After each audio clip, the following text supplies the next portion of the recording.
afternoon, keluarga Malaysia. You're watching Updates at Noon with me, Renee Fong.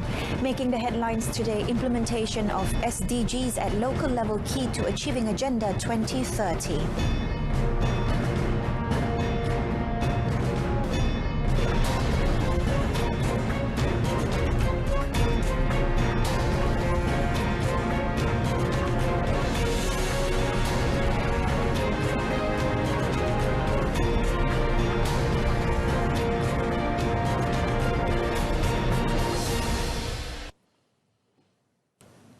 The implementation of Sustainable Development Goals (SDGs) at the local level is key to achieving the Sustainable Development Agenda by 2030, Agenda 2030. Minister in the Prime Minister's Department of Economy, Datuk Seri Mustafa Muhammad said, while the world was struggling to recover from the effects of the COVID-19 pandemic, Malaysia and neighbouring countries need to work together and enhance their commitment towards implementing the goal. He said the role of the All-Party Parliamentary Group Malaysia for Sustainable Development Goals and the Malaysia CSO SDG Alliance was also recognised in efforts to forge stronger cooperation between MPs, state governments and local authorities to implement 121 settlement projects at the local level in 30 parliamentary constituencies. Datuk Seri Mustafa said this while speaking at a side programme in conjunction with the United Nations UN High-Level Political Forum on SDGs on the topic Building Back Better in Localising SDGs, a case study on Malaysia and 3 Southeast Asian country experiences of the partnership model at the UN headquarters in New York. It was held virtually by the Ministry of Foreign Affairs and the Economic Planning Unit with the participation of Malaysia, Indonesia, the Philippines and Thailand. During the closing speech of the program, emphasized the importance of the role and cooperation of stakeholders, including government bodies, the private sector, and civil society in addressing issues related to sustainable development. The UN High-Level Political Forum on the Sustainable Development Goals is a key UN platform that plays an important role in the follow-up, review and evaluation of the 2030 Sustainable Development Goals agenda globally. The registration of new Employees Provident Fund EPF members has increased by 57% to 146,000 members in the first quarter of 2022. Finance Minister Tengku Datuk Seri Zafrul Tengku Abdul Aziz said this was in line with EPF's efforts to embark on a long-term strategy to expand the social protection coverage of Malaysians in an effort to strengthen the government-linked companies GLC support ecosystem. Although various social protection initiatives have been introduced and some have received government funding, Tengku Datuk Seri Zafrul said the average awareness of the importance of social protection and preparing for old age is still too low among a large number of Malaysians. He said one of the most important aspects was the strengthening of social protection, and this responsibility was given to the EPF when the government started implementing the GLC transformation program. The minister said this at the Insurance and Takaful Ai Lindung facility launch ceremony in Kuala Lumpur today. Malaysia hopes to retain its seat in the International Civil Aviation Organisation ICAO's Council after a 15-year track record. Transport Minister Datuk Seri Dr. Wee Ka Siong said the ministry had to work hard for the next 2 months as Malaysia was seeking re-election for the 6th consecutive term on the ICAO Council for the 2022 to 2025 term. We want to retain our post there. And that's why we need to get the support from every member state. So we are lobbying very hard from the region and even to get other countries to support us. Datuk Seri Dr. Wee also urged the airline operators to continue adhering to and upholding the regulation standards as set by the Civil Aviation Authority of Malaysia (CAAM), Malaysian Aviation Commission (MAVCOM) and ICAO. Malaysia, being an ICAO member since 1958, was first elected to the Council in 2007 and re-elected for the 5th consecutive term in 2019. The minister said Malaysia would be attending the 41st Triennial Assembly of the International Civil Aviation Organization to be held in Canada from 27th September to 13th October.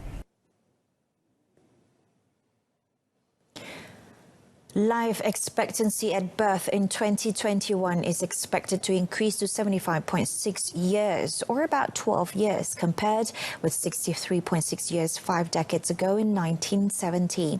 According to the Department of Statistics Malaysia, DOSM, the continuous rise in life expectancy indicates Malaysia will experience an aging population by 2030, where the percentage of people aged 60 years and over will reach 15.3% of total population.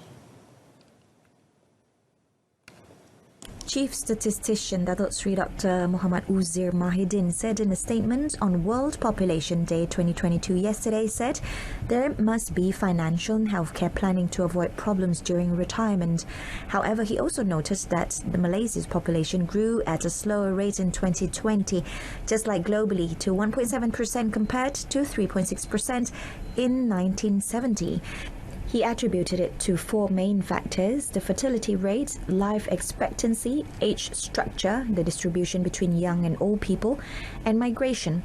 In terms of shifts in the age distribution, Datuk Sri Dr. Muhammad Uzair said that the percentage of children under age 15 showed a declining trend from 44.9% in 1970 to 24% in 2020. According to him, children under age 15 make up 1 in 4 people in Malaysia and is projected to decline further to around 1 in 5 persons soon after 2030. The chief statistician also said that Malaysia's population is projected to grow to 41.5 million by 2040.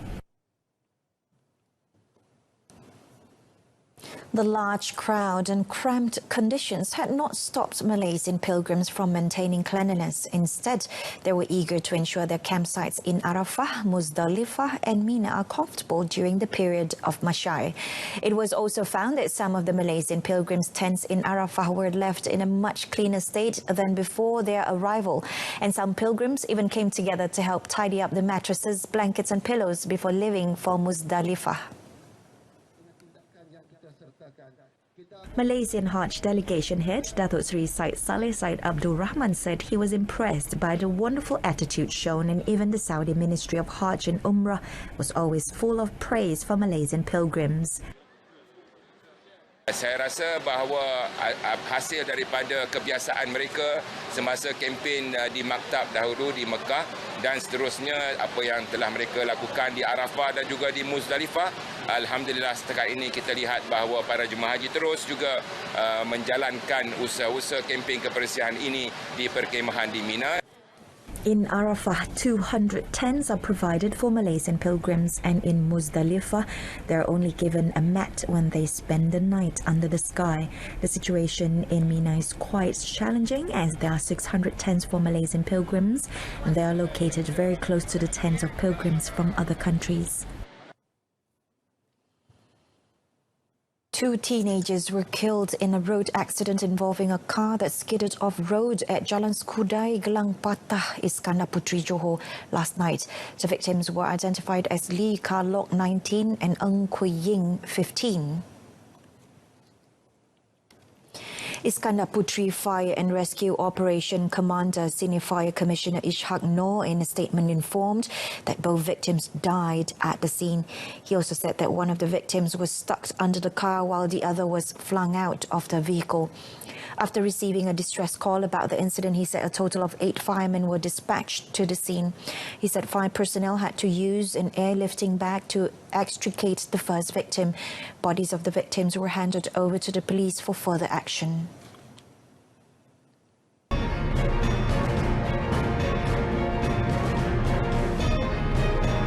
Coming up in sports, Harimau Muda lose final Group B fixture to meet Vietnam in semis.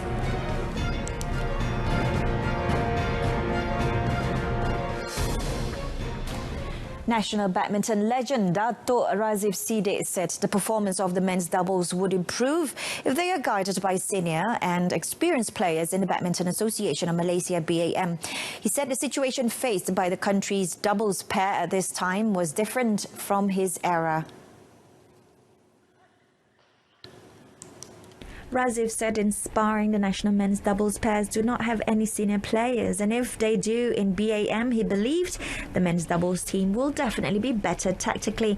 According to Razif, men's doubles Aaron Chia and Sowoyek and Goz Rafai Nur Izzuddin Rumsani are among high potential players to compete at the international level. National number one men's doubles pair Aaron and Woyek are currently ranked 6th in the world, while Ong Yu Sin and Teo Yi are ranked 10th and Rafai and Izzuddin at the 12th spot. Aaron and Woyek lost to world number 2 Takuro Hoki and Yugo Kobayashi of Japan 21-23, 9-21 at the Malaysia Open, followed by a 14-21, 21-19, 10-21 loss to world 5th ranked Fajar Alfian and Muhammad Rian Ardianto of Indonesia at the Malaysia Masters.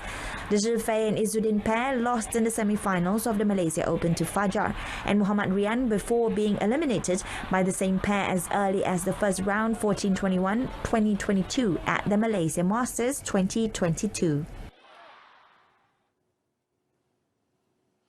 A meeting will be held soon to decide whether young national sprinter Muhammad Azim Fahmi should further his studies locally or abroad.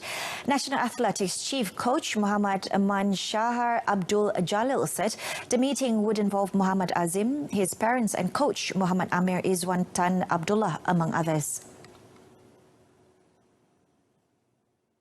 Manshahar said they have received offers from University Pendidikan Sultan Idris, University Technology Mara and foreign universities, but a decision can only be made after a meeting with Azim, his parents and the coach. Manshahar said he personally felt that there is nothing wrong for the 18-year-old athlete to go overseas to further his studies. He added that the most important thing is for Azim to remain among the leading batch of sprinters in the world. Apart from UPSI, the University of Winona and University of Minnesota were also reported to have made offers to the former Sekolah Menengah Kebangsaan Gunung Rapat student in Ipoh, who scored 6 A's in the Sijil Pelajaran Malaysia. Azim, billed as the Usain Bolt of Malaysia, has confirmed his participation in the 100-meter and 200-meter events at the Under-20 World Athletics Championships in Cali, Colombia from 1st to 6 August. Azim has personal bests of 10.28 seconds in the 100-meter and 20.89 seconds in the 200-meter. Malaysia's unbeaten record in an Under-19 ASEAN Football Federation AFF Championship came to an end after losing 1-0 to Laos in the final Group B fixture in Bekasi, Indonesia yesterday. Substitute Paut and Tavong Sangvila emerged the hero in the match at the Patriot Candrabaga Stadium after converting a penalty kick in the 68th minute. The result saw Laos collect 12 points from 4 games to confirm their progress to the semi-finals as the group champions, while the Harimau Muda squad led by Hassan Sazali Muhammad Waras had to be content to advance to the knockout round as the runners-up with 7 points. Hassan hopes that his Chargers would bounce back in the semi-finals and eliminate their mistake in not being able to convert the chances created. The Harimau Malaya will now face Group A champions Vietnam in the semi-final scheduled to take place on Wednesday, where Laos will face Thailand, who emerged runners-up of Group A. The national under-19 squad has done well in the last 3 editions of the AFF Championships, winning it in 2018 and emerging runners-up in 2017 and 2019. The competition was not held in 2020 and 2021 due to the COVID-19 pandemic.